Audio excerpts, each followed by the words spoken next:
இன்னைக்கு நமக்கு கேசர் மலாய் குல்ஃபி எப்படி பண்றதுன்னு பார்க்கலாம். அதுக்கு தேவையான பொருட்கள் 1 லிட்டர் ஃபுல் க்ரீம் மில்க், கொஞ்சம் பிஸ்தா, கொஞ்சம் பாதாம், 3 ஏலக்காய். இது நமக்கு இதில் உள்ள சீடை மட்டும் பொடிச்சு பவுடர் பண்ணி எடுக்கலாம். இதையும் லைட்டாக பொடிச்செடுக்கலாம்.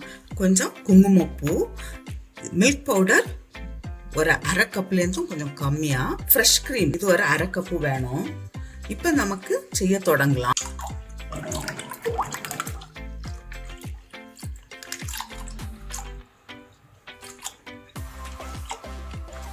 இந்த பாலுக்கு கூட பால் பவுடர் சேர்க்குறேன். குங்குமப்பூ கொஞ்சம் போட்டால் போதும். ஃப்ரெஷ் க்ரீம் ஒரு 1/2 கப்பு. இப்போ இதை நல்லா மிக்ஸ் பண்ணிட்டு நமக்கு ஸ்டவ்ல வைக்கலாம். இதில் சுகர் போடணும், கொஞ்சம் பிந்தி போடலாம். இந்த பால் இது நல்லா கொஞ்சம் வத்தி வரட்டும். ஒரு 1/2 லிட்டர் வாரது வரை நமக்கு இதை நல்லா காய்ச்செடுக்கலாம். இதை கலக்கிட்டே இருக்கணும், அடி பிடிக்க விடாமல் பார்த்துக்கிட்டோம். தேவையான அளவு சுகர் போடலாம். ஏன்னா இந்த மில்க் பவுடர் போட்டிருக்கிறோம், அதனால பார்த்து போடணும்.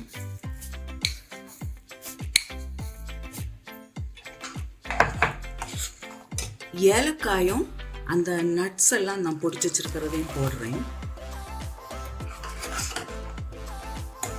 இது இன்னும் கொஞ்சம் கூட நல்லா வத்தி வரட்டும். இந்த சைடுல இருக்கிற பால் ஆடை எல்லாம் இதையும் எடுத்து விட்டுக்கோங்க.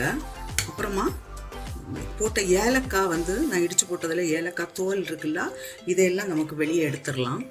இது இன்னும் கொஞ்சம் கூட வத்தி வந்த உடனே நமக்கு ஸ்டவ் ஆஃப் பண்ணலாம். இப்போ நான் ஸ்டவ் ஆஃப் பண்றேன். இவ்வளவு திக்னஸ் போதும் நமக்கு. இது நீ ஆறின பிறகு நமக்கு மோல்டுல போட்டு வைக்கலாம். இப்போ இது நல்லா ஆறியாச்சு.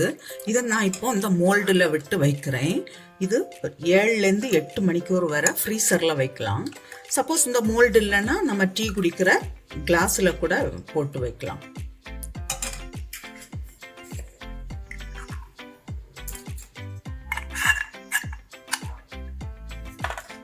இதை ஃப்ரீசரில் வைக்கிறேன்.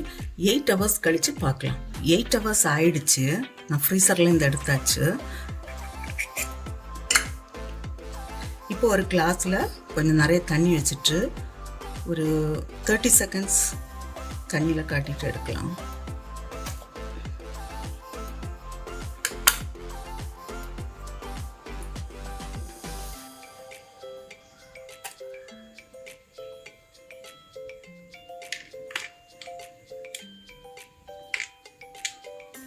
கேசர் மலாய் குல்ஃபி ரெடியாக இருக்குது.